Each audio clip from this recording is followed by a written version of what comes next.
शाह से मुलाकात के बाद किसान नेताओं ने बयान दिया है कि सरकार कानून वापस लेने को तैयार नहीं। किसान नेता आज सरकार से कोई मीटिंग नहीं करेंगे। आज सरकार लिखित में प्रस्ताव देगी और किसान आपस में 12 बजे सिंधु बॉर्डर पर मीटिंग करेंगे।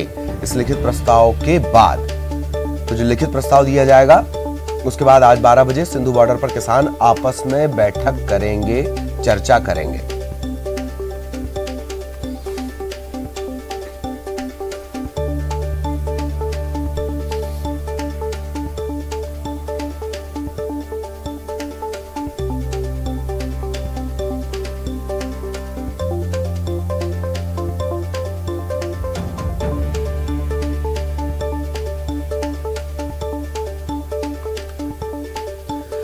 तो अमित शाह से मुलाकात के बाद किसान नेताओं ने कहा है आज 12 बजे अहम बैठक होनी है और सरकार जो लिखित में प्रस्ताव देगी उस पर चर्चा की जाएगी। हालांकि न्यूज 18 से एक्सक्लूसिव बातचीत में केंद्रीय कृषि मंत्री नरेंद्र तोमर पहले ही साफ कर चुके हैं कि कृषि बिल वापस नहीं होगा। मसला जो है वो बातचीत के जरिए सुलझाया जाएगा।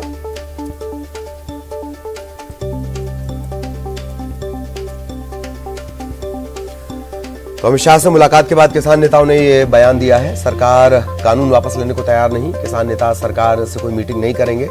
हालांकि शुरुआत में कहा गया था कि 9 तारीख को यानी 9 दिसंबर को मीटिंग होगी। इससे पहले 8 दिसंबर का बंद बुलवा लिया गया था और अब यह कहा जा रहा है कि केंद्रीय गृह मंत्री से मुलाकात के बाद किसान आज जो सरकार लिखित में प्रस्ताव देने वाली है उस पर चर्चा करेंगे। इस बड़ी खबर पर लगातार नजर बनी हुई है। इधर कलेक्टर और कमिश्नर के साथ सीएम की बैठक आज होनी है। वीडियो कॉन्फ्रेंसिंग के जरिए सीएम ये बैठक करेंगे। खास बात ये आत्मनिर्भर मध्य प्रदेश को लेकर ये बैठक होनी है। तो जो रोड मैप तैयार किया गया है आत्मनिर्भर मध्य प्रदेश को लेकर, क्या उसमें काम हुआ है, क्या कमी है, क्या कमी बेशी है, इसको लेकर आज कलेक्टर और कमिश्नर के साथ सीएम शिवराज सिंह चौहान की वीडियो कॉन्फ्रेंसिंग के जरिए अहम बैठक होने वाली है।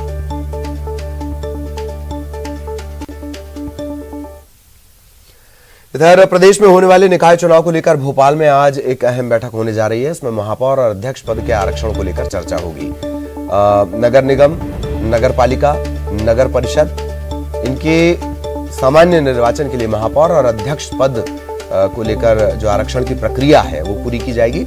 सुबह 11 बजे रविंद्र भवन में यह अहम बैठक होनी है। 407 नगरीय निकायों के लिए आरक्षण की ये पूरी प्रक्रिया है। किस निकाय में किस वर्ग का प्रत्याशी महापौर या अध्यक्ष पद का चुनाव लड़ेगा ये आज तय हो जाएगा। 11 बजे रविंद्र भवन में बैठक होनी है। सहयोगी रंजना इस वक्त हमारे साथ जुड़ी हुई हैं, सीधा आपको लिए चलेंगे। रंजना, 11 बजे बेहद महत्वपूर्ण बैठक। कुछ का कार्यकाल तो काफी पहले खत्म हो चुका है, कुछ का जनवरी में खत्म हो जाएगा। रंजना, सही रखना, सही कर देना।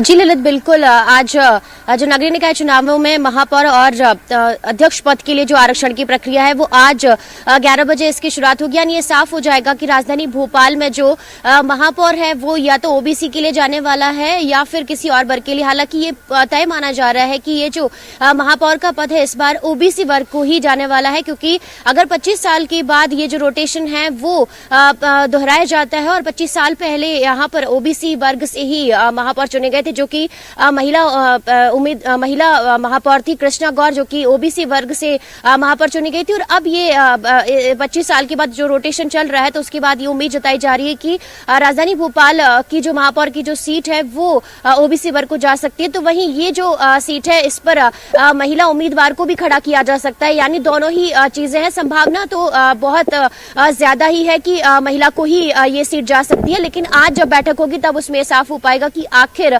क्या चीजें हैं जो निकलकर सामने आती है। और दूसरी बात यह भी है कि इससे पहले जो महापौर थे वो सामान्य वर्ग के थे, यानी आलोक शर्मा यहाँ से सामान्य वर्ग के थे, लेकिन 6 महीने पहले ये कार्यकाल खत्म हो चुका है। लेकिन इसको लेकर भी काफी तनातनी राजधानी भोपाल में देखने को मिली थी, क्योंकि जब कांग्रेस की सरकार थी तो वो चाहती थी कि जो नगरीय निकाय चुनाव है वो अप्रत्यक्ष प्रणाली से हो और इस बात को लेकर पूरी तरह से तैयारियां भी कांग्रेस सरकार ने कर ली थी। लेकिन जैसे ही भारतीय जनता पार्टी की सरकार आई और उन्होंने इस पूरे फैसले को बदलकर फिर से जो प्रत्यक्ष प्रणाली से चुनाव है उसको लेकर जो तैयारी की है, यानी राजधानी जो नगरीय निकाय चुनाव है वो प्रत्यक्ष प्रणाली से ही होंगे। इसका मसौदा है वो कैबिनेट में पेश भी हो चुका है। ललित, ये महापौर को लेकर हालांकि सरकार ने साफ कर दिया है। पहले जब विपक्ष में थी बीजेपी तब भी उन्होंने ये कहा था कि नहीं, ये प्रत्यक्ष प्रणाली से ही होना चाहिए। एक और बात रंजना के आरक्षण की प्रक्रिया आज जो होने वाली है उसके बारे में बताएं। 11 बजे ये अहम बैठक होगी, रविंद्र भवन में होनी है ये पूरी कार्रवाई, इसके बारे में थोड़ा सा बताएं दर्शकों को।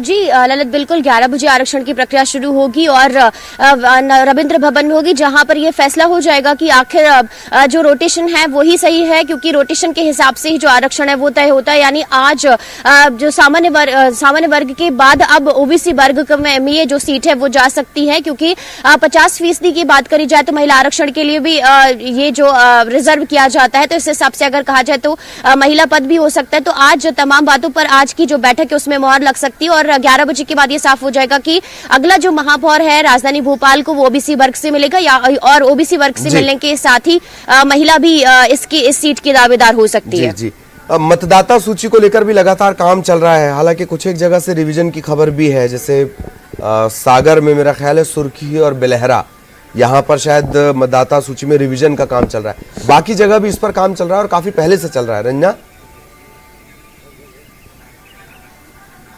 जी ललित, बिल्कुल जो समरी रिवीजन है वोटर लिस्ट का वो काम चल रहा है और ये माना जा रहा है कि 14 दिसंबर तक जो कि वोटर लिस्ट का काम है वो पूरा हो जाएगा। लेकिन विपक्ष इस बात को लेकर सवाल खड़े कर रहा है कि आखिर इतने जल्दी कैसे ये जो समरी रिवीजन है वो पूरा हो सकता है और कैसे इतने जल्दी नाम हटाने नाम जोड़ने की प्रक्रिया पूरी हो जाएगी। और कहीं ना कहीं जो गड़बड़ियां हैं वो जरूर इस वोटर लिस्ट को लेकर उनकी अभी से जो आपत्तियां हैं वो शुरू हो चुकी हैं। लेकिन राज्य निर्वाचन आयोग के पास ये भी उनके पास ये रहता है कि अगर अभी समरी रिवीजन या फिर जो वोटर लिस्ट का काम है वो पूरा नहीं हो पाएगा तो वो जो पिछली बार की जो वोटर लिस्ट है उसको ही मानेंगे और उसी के हिसाब से ही जो नगरीय निकाय चुनाव है उसमें मतदान कराया जाएगा। तो ये उनके पास इस तरह का जो तैयारियां हैं इस पर भी फिर काम किया जा सकता है अगर ज्यादा आपत्तियां होती हैं। और ये जो समरी रिवीजन का काम है 14 दिसंबर तक या वोटर लिस्ट का काम अगर 14 दिसंबर तक पूरा नहीं हो पाता है तो इससे पहले जब नगरीय निकाय के चुनाव हुए थे जिस वोटर लिस्ट के आधार पर उसी वोटर लिस्ट को आधार मानकर फिर ये मतदान की प्रक्रिया है वो पूरी कराई जाएगी। ललित जी, चलिए बहुत बहुत शुक्रिया। मतलब ये माना जाए कि दिसंबर के आखिर तक ये स्थिति पूरी साफ हो सकती है।